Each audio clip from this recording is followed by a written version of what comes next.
Bismillahirrahmanirrahim. Assalamualaikum warahmatullahi wabarakatuh.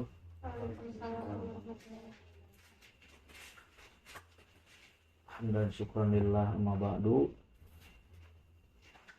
Kita akan melanjutkan materi kita mengenai konsep dan sumber utamanya.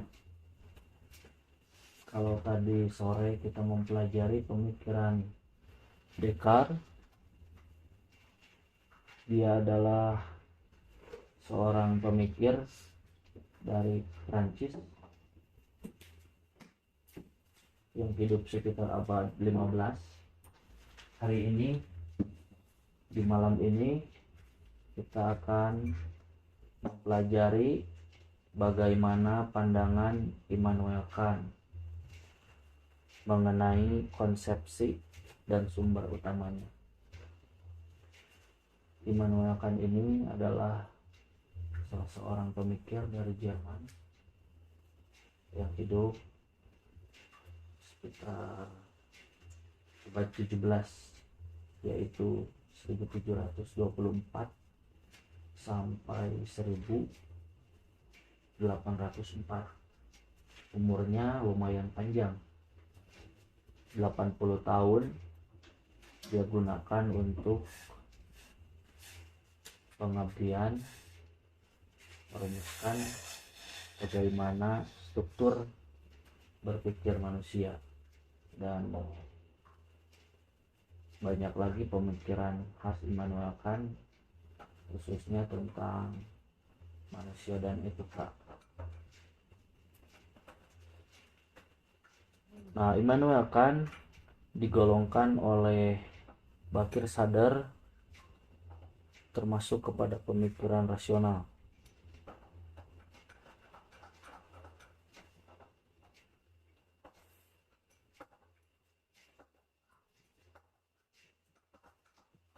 Kita akan mencoba menggambarkan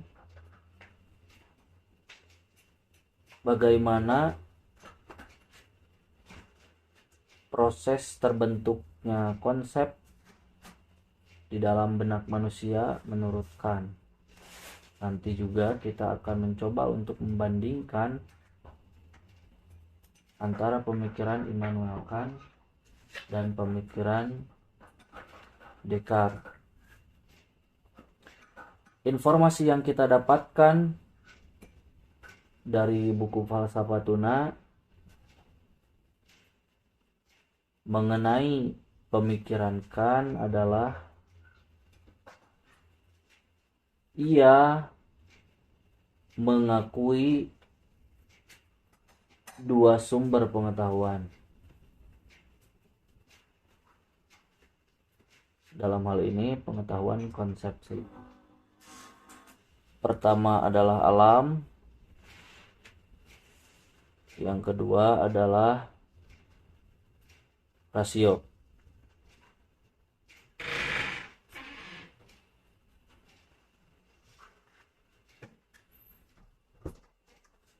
Informasi yang kedua, apabila Descartes meyakini adanya ide bawaan lahir, sedangkan Immanuel Kant itu menolak.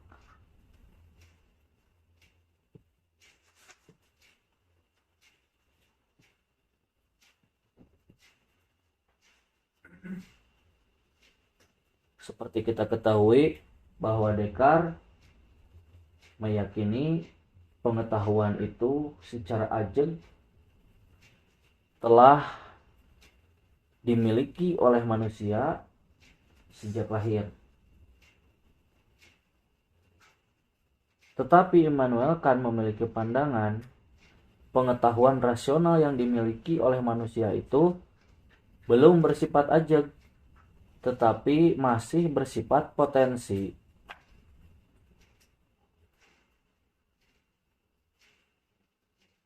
Pengetahuan manusia masih bersifat potensi.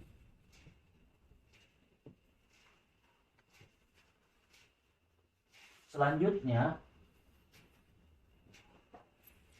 Pemikiran Immanuel Kant kita kenal dengan pemikiran sintetik, yaitu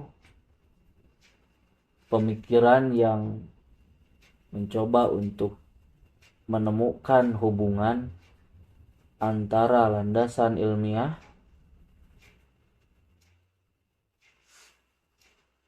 dan landasan rasional.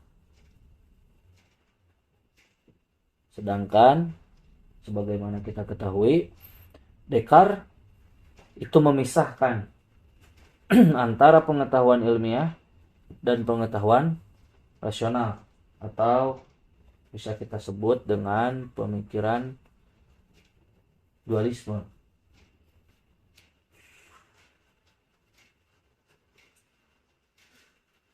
Selanjutnya, Kant mengatakan bahwa Tuhan itu ada.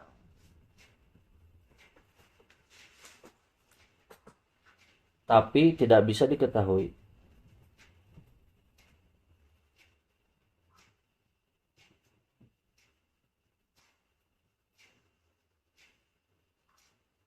Berbeda dengan Descartes yang mengatakan bahwa Tuhan itu ada dan bisa diketahui. Caranya bagaimana mengetahui mengenai Tuhan? Descartes mengatakan Tuhan yang memberitahu manusia mengenai dirinya.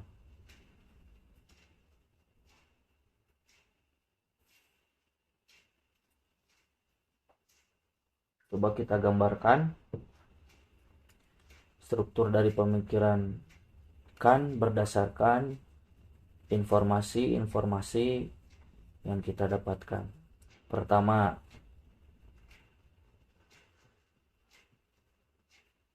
alam sebagai sumber ini diakui oleh Kant.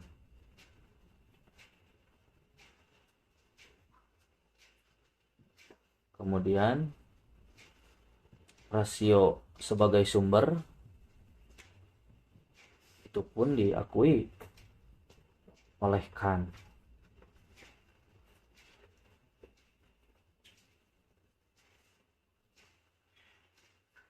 Nah,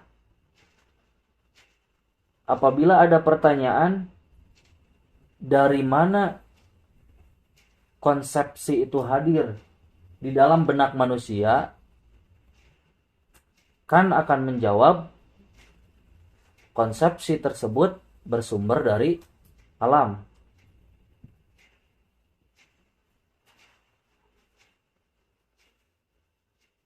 Tetapi secara potensi itu telah diketahui oleh manusia.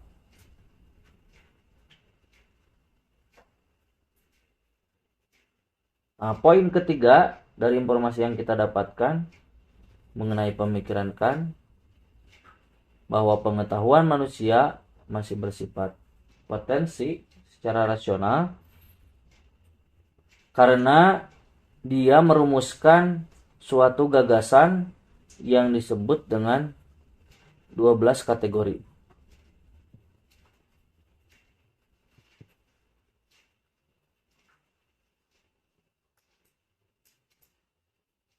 Kategori ini dikelompokkan menjadi 4 bagian, mengenai kuantitas, mengenai kualitas, mengenai relasi, dan modalitas.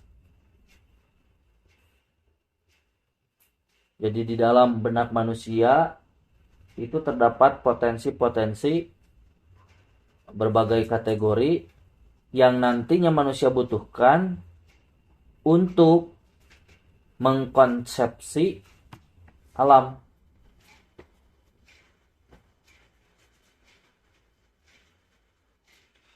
Alam ini bisa dilihat dari sisi kuantitas. Alam pun bisa dilihat dari sisi kualitas. Kita mengetahui kuantitas suatu benda itu karena di dalam benak kita ada suatu kategori mengenai kuantitas.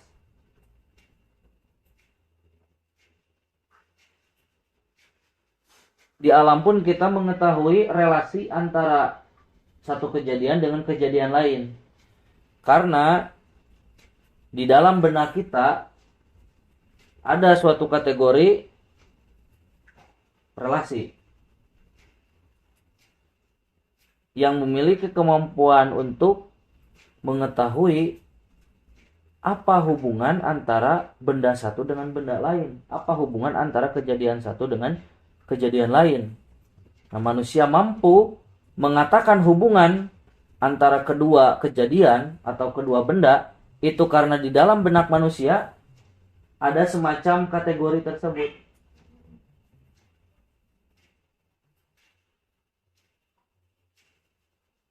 Maka saat menjadi kategori, kan katakan hal itu adalah potensi.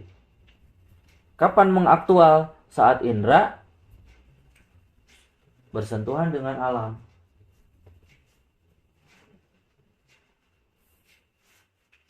Jadi manusia mendapatkan gambaran di alam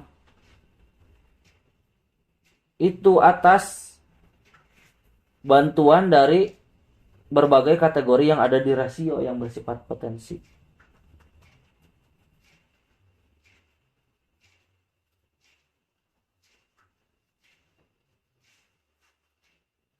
Nah, ini yang disebut dengan sintetis.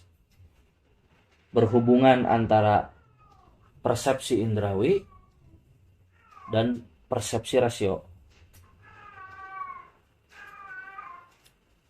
Indera manusia bersentuhan dengan alam,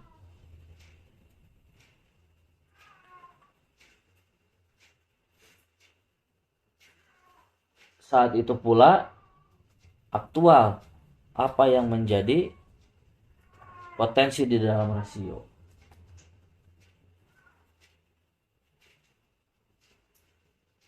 Kita tidak mungkin tahu mengenai sudut pandang tadi. Apakah mengenai kuantitas, kualitas, ataupun relasi antara kedua benda, ataupun modalitasnya. Nah, apabila di dalam benak kita tidak ada 12 kategori tersebut. Jadi, ada semacam folder di dalam benak kita, foldernya ya 4. Di 4 eta ya kategori-kategori berjumlah 12. Nah, saat ada file yang didapatkan oleh indera dari alam, file tersebut jenis filenya apa? Kalau jenis filenya kuantitas, masuk ke folder kuantitas. Kalau jenis filenya kualitas, masuk ke folder kualitas. Kalau jenis filenya adalah hubungan antara kedua kejadian, itu masuk ke folder tersebut. Saya ilustrasikan seperti itu agar lebih mendekati bagaimana menggambarkan 12 kategori yang bersifat potensi yang dimaksudkan dan interaksi antara indera dan alam. Kita masih ingat bagaimana pemikiran Descartes saat ditanya bagaimana konsepsi terbentuk di dalam benak manusia. Descartes mengatakan apabila hal itu bersifat materi, hal itu didapatkan dari alam, tidak ada kaitannya dengan rasio. Tapi apabila berhubungan dengan pembahasan mengenai Tuhan, jiwa, dan perluasan gerakan, itu berasal dari innate idea yang dibawa oleh manusia sejak lahir. Kita lihat bahwa Descartes itu memisahkan antara sumber alam dan sumber rasio. Antara alam dan rasio tidak ada keterhubungan antara satu sama lain. Sedangkan Kant ini mencoba mensintetiskan antara pengetahuan ilmiah dan pengetahuan rasional. Dia mengatakan bahwa konsepsi itu telah hadir di dalam benak manusia yang bersifat potensi. Kapan hal itu mengaktual? Saat indera menyentuh alam.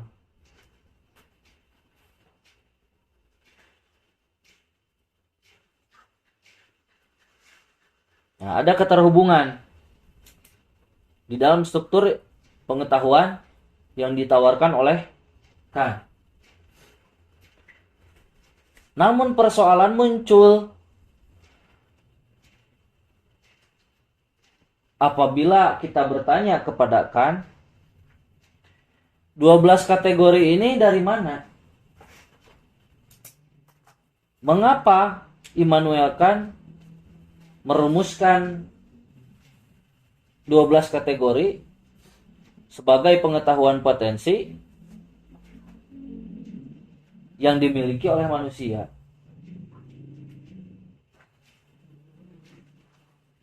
Kita bertanya dari mana sumbernya ini? Kalau dari rasio, sejak kapan rasio memiliki 12 kategori ini? Ataupun ini adalah kata lain dari innate idea? Apabila demikian, berarti Immanuel Kant dan Descartes tidak ada bedanya, hanya berbeda dalam hal istilah. Kalau bukan dari innate idea, kemungkinan yang lain adalah 12 kategori ini berasal dari alam.